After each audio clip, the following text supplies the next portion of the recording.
Boa noite a todos, queridos irmãos, e que Jesus esteja conosco. Hoje nós vamos falar mais um pouquinho sobre o capítulo 18. Muitos são chamados e poucos os escolhidos. Mais propriamente sobre o item 10. A quem muito foi dado, muito será pedido. Leiam sempre os itens que são trazidos nesses momentos de reflexão, porque em contato com os mentores, vocês vão ter a sua própria assimilação, aquilo que cabe, que serve para cada um, que se aplica a cada um dentro das suas próprias necessidades.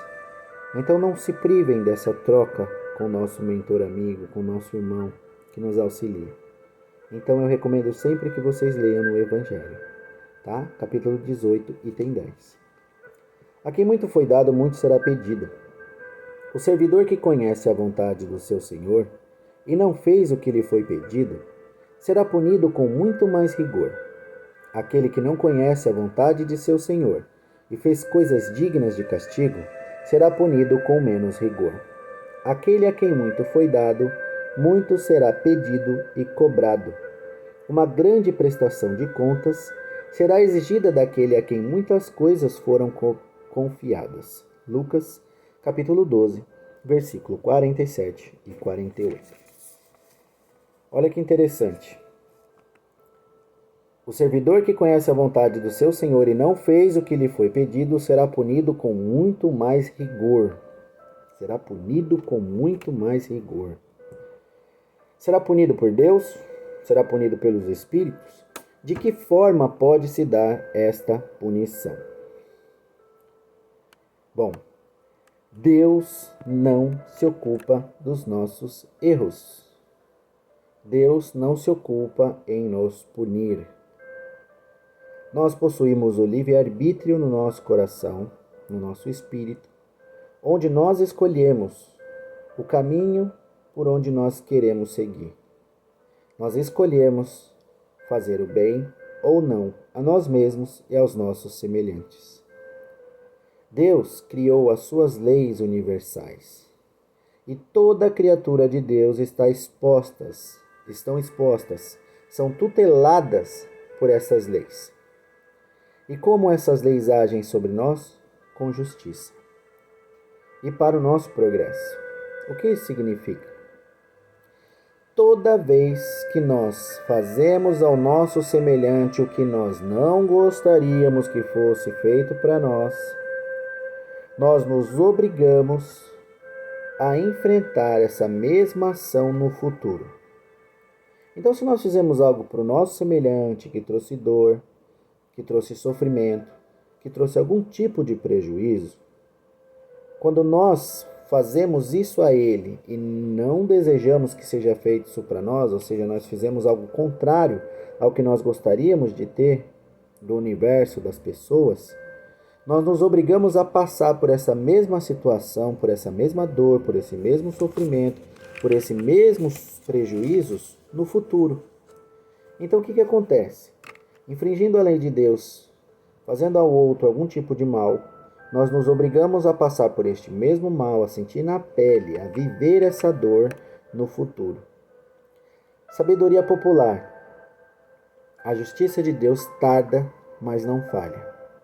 Muitas coisas que nós fizermos de errado, de prejuízo ao nosso semelhante aqui, tem uma forma correspondente na legislação material, onde a gente vai enfrentar as consequências dos nossos atos.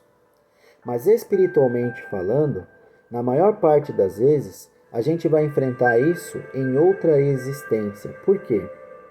Porque se nós não tivermos preparados hoje, não tivermos maturidade hoje para aprender, sofrendo, passando pelo mesmo sofrimento que nós fizemos o nosso semelhante sofrer, a gente vai enfrentar isso numa outra encarnação quando a gente tem essa condição. E é por isso que quando nós estamos melhores, mais desenvolvidos, um pouco mais aprimorados, nós enfrentamos as provas, as consequências das ações do passado.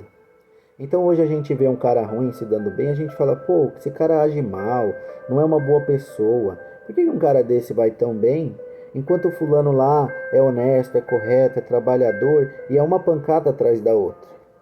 Porque o fulano lá está hoje preparado para passar pela situação difícil correspondente às suas atitudes do passado e aprender com isso? Aprender o quê? A não mais fazer mal para o semelhante, porque fazer mal ao outro significa fazer mal para si mesmo, pois no futuro você será obrigado a enfrentar as consequências dos seus atos. Então, não é Deus que nos pune. De maneira nenhuma é Deus que nos pune. Deus, quando criou o homem, colocou na sua cabeça, no seu coração, dentro do seu espírito, a consciência. E segundo os irmãos espirituais, as leis de Deus estão gravadas na consciência. Então é por isso que toda criatura, quando comete uma ação que prejudica o seu semelhante ou que prejudique a si mesmo, recebe um alerta na consciência dizendo: não foi legal o que você fez, poderia ter sido feito de outra forma, você está errado, você prejudicou tal pessoa e etc. E a cobrança da consciência é algo que não pode ser calado. A gente não tem como fugir disso. E se acompanha você por toda a encarnação, imagina no plano espiritual. Quando nós estamos aqui encarnados, a gente tem momentos, né, onde a gente meio que esquece o mal que fez. No plano espiritual isso não acontece. E com o passar do tempo no plano espiritual, a gente vai tendo uma lucidez muito maior, uma dimensão muito maior do que foi a oportunidade da nossa encarnação.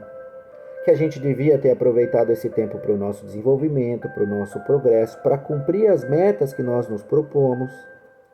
E a gente não fez isso. Então a nossa culpa é muito maior. A nossa consciência flagela o tempo inteiro o nosso espírito apontando os nossos erros. E a gente se culpa e se tortura. E atrai para nós a presença dos nossos inimigos espirituais e dos oportunistas. E essa união entre inimigos, oportunistas e o nosso próprio auto sofrimento vai gerando uma dor ainda maior no nosso coração, uma perturbação ainda maior para o nosso espírito, nos colocando muitas vezes em estado difícil no plano espiritual que leva muito tempo para ser revertido. E esses nossos inimigos vão se utilizando dos nossos erros para nos torturarem, para nos flagelarem, para nos castigarem, nos acusando, nos mostrando, nos apontando a nossa inferioridade. Então não é Deus que se ocupa e nem os espíritos que se ocupam da nossa punição. Nós mesmos somos o maior tribunal que existe. A nossa consciência é um juiz implacável. Implacável, de quem a gente não pode fugir. Jamais. Então é a nossa consciência que nos pune. Somos nós mesmos que nos punimos. Então toda vez que nós tivermos no nosso coração o desejo de fazer mal, levar qualquer prejuízo de qualquer tipo ao nosso semelhante, precisamos ter a consciência de que é a nós mesmos que nós estamos fazendo mal. É para nós mesmos que nós estamos gerando o mal no futuro. E hoje, pelos nossos sofrimentos, a gente entende que nós devemos ter feito coisa muito ruim para os nossos semelhantes. Mas a gente vai continuar semeando esse mal para nós mesmos no futuro? Precisamos refletir, né?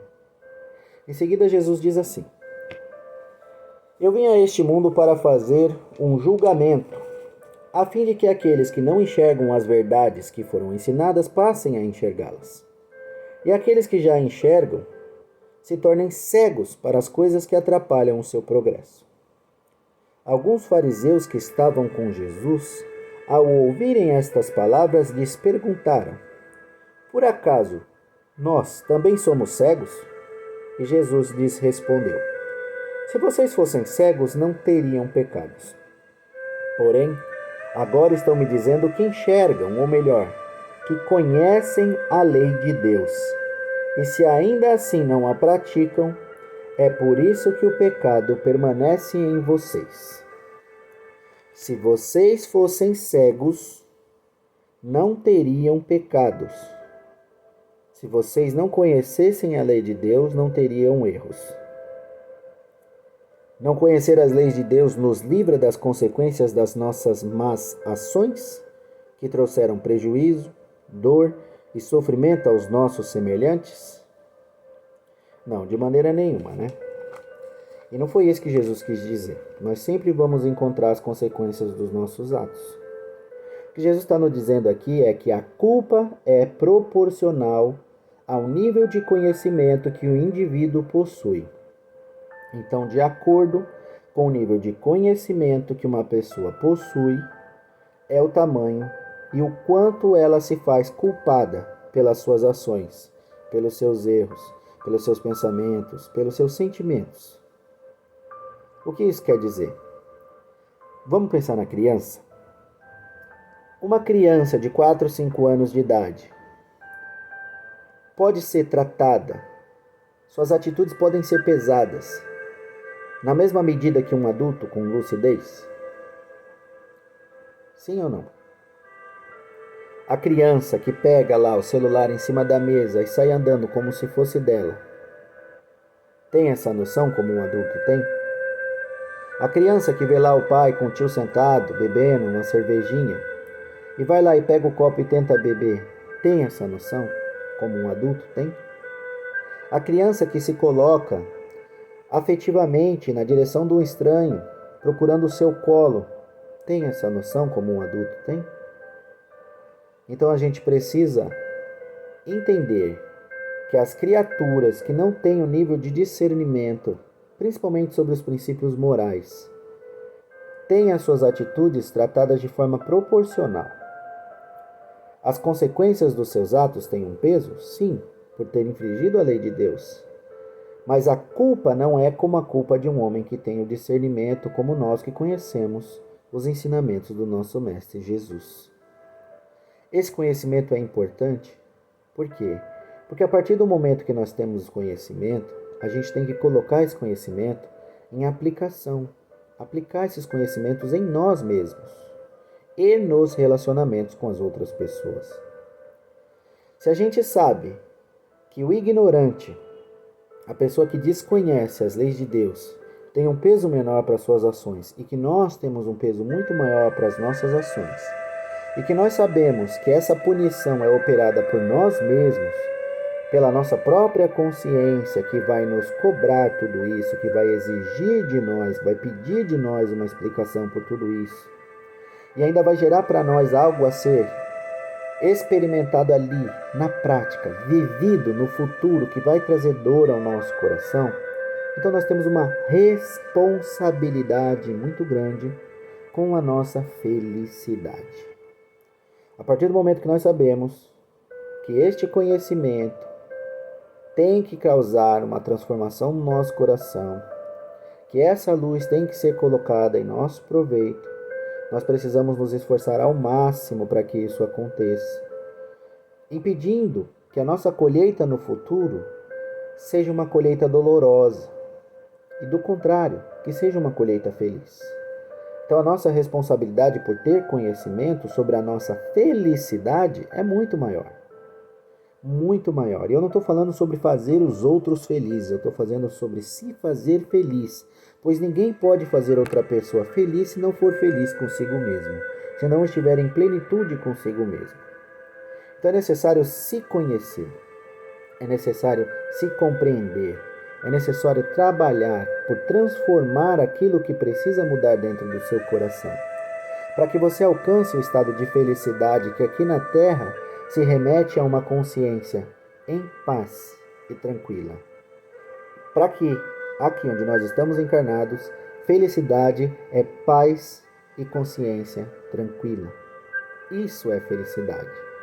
Não ter o que nos acusar, não ter do que nos arrepender, não ter o que nos cobrar. E o nosso caminho, Jesus nos ensina. Vamos fazer para o nosso semelhante tudo aquilo que nós gostaríamos que fosse feito para nós.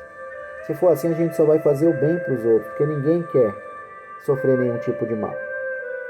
Então vamos nos esforçar, porque os conhecimentos de Deus, aquilo que Jesus nos ensina, serve para quê? Para tornar a gente menos orgulhoso, menos egoísta, menos vaidoso, menos fútil, menos soberbo, menos arrogante, nos tornar criaturas melhores. E a partir do momento que nós temos esse tipo de contato, esse tipo de conhecimento e não trabalhamos pelo nosso melhoramento, nós estamos atrasando a nossa própria felicidade. Os espíritas ainda têm muito mais responsabilidade, nesse processo. Por quê? Porque além do Evangelho do Cristo, nós temos o conhecimento dos Espíritos, que vem nos trazer as suas próprias experiências, colhendo o bem e o mal que semearam através das suas atitudes. Então os Espíritos vêm nos contar os sofrimentos que eles enfrentaram agindo mal contra os seus semelhantes, e o amparo, o amor, a luz que eles experimentam agindo bem pelos seus semelhantes. Nos explicando na prática o que Jesus quis dizer quando ele nos direcionou para transformar os nossos corações e para amar o nosso próximo como a nós mesmos. E a partir desse aprendizado, a nossa responsabilidade é muito maior ainda, porque nós temos o conhecimento espiritual das nossas ações. Então nós não podemos mais ser tomados pelo materialismo e achar que tudo vai ficar aqui nessa existência e ponto. Não, a gente sabe que vai arrastar isso para outras existências. E vai compreender que a nossa colheita por aquilo que a gente plantou nem sempre vai se dar nessa vida. Então a gente vai trabalhar para que o nosso futuro seja melhor, seja mais feliz, seja mais em paz, não criando situações de dor e sofrimento para o futuro. O médium é ainda muito mais responsável. Por quê? Porque ele é o intermediário entre o plano físico e o plano espiritual. Então, como passa por ele aquilo que vem do plano espiritual, ele é o primeiro a ser iluminado, a receber essa luz, né? A mergulhar nesse oceano de luz. E muitos de nós fazem o que com isso? Recebem toda essa luz e falam: isso serve para minha mulher, isso serve para meu irmão, isso serve para minha mãe, mas não serve para mim. E cometem o grande erro de ter à sua disposição um meio de se iluminar e delegarem para os outros, mas não aplicarem sobre si mesmos. O próprio Evangelho nesse tema diz o seguinte, que o Evangelho do Cristo está aqui, entre os cristãos, e mesmo entre os cristãos, poucos são aqueles que leem, que estudam, e muito poucos são aqueles que praticam aquilo que aprendem. Olha só como a gente está desperdiçando uma oportunidade imensa de alcançar aquilo mesmo que a gente diz tanto que quer conseguir, que é a nossa felicidade. Então, o que nós aprendemos na reflexão de hoje? Que quanto maior a nossa gama de conhecimento, maior a nossa responsabilidade em agir bem a partir deste conhecimento, gerando para o nosso futuro a felicidade que a gente tanto deseja e afastando do nosso futuro as dores e sofrimentos que tornam a nossa vida tão difícil. Quem nos pune somos nós mesmos através da nossa consciência. As consequências dos nossos atos são em função das más escolhas que nós mesmos tivemos. Quando nós escolhemos melhor, nós temos um retorno muito mais produtivo, muito mais gratificante das nossas ações, porque quem faz o bem recebe o bem em troca. Jesus comprova isso na lição seguinte, quando ele diz assim: será dado àquele que já tem. O que isso significa? Você ralou, estudou, buscou conhecimento, né? Buscou mergulhar dentro do Evangelho, aprender com Jesus. Depois entrou numa luta dificílima, porque não é fácil. Tentando aplicar isso na sua vivência diária, no contato com o semelhante. Foi até aquelas pessoas mais difíceis que você tem dificuldade de relacionamento e buscou compreensão, buscou tolerância, buscou perdão, buscou esquecimento, buscou reconciliação. Você fez os sacrifícios necessários para tirar vícios do coração, não só vícios materiais, cigarro, bebida, sexo, não. Vícios morais, inveja, maledicência, vaidade e uma série de outras coisas. E você vai ganhar o que com isso? Você vai ganhar a paz da consciência tranquila, que vai atrair os espíritos que te auxiliaram e vão continuar te auxiliando nesse processo, que vão usar pessoas aqui no plano material para amparar você em momentos de dificuldade e de necessidade. Então, quem mais se esforça adquire muito mais sabedoria, muito mais iluminação, muito mais conhecimento e discernimento acerca do bem agir, bem pensar, bem sentir, e o amparo todo necessário para seguir nesse processo. Então, será dado àquele que já tem, significa que quanto mais a gente fizer pelo nosso melhoramento, mais amparo nós vamos encontrar. E a partir dessa reflexão, que a gente pare um pouquinho para pensar.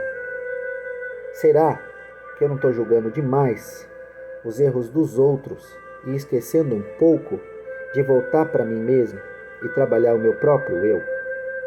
Porque a partir do momento que eu sei que tem criaturas que são extremamente ignorantes e que me fazem mal, com um conhecimento superior, eu deveria me magoar, me ressentir, odiar alguém por ter me feito mal?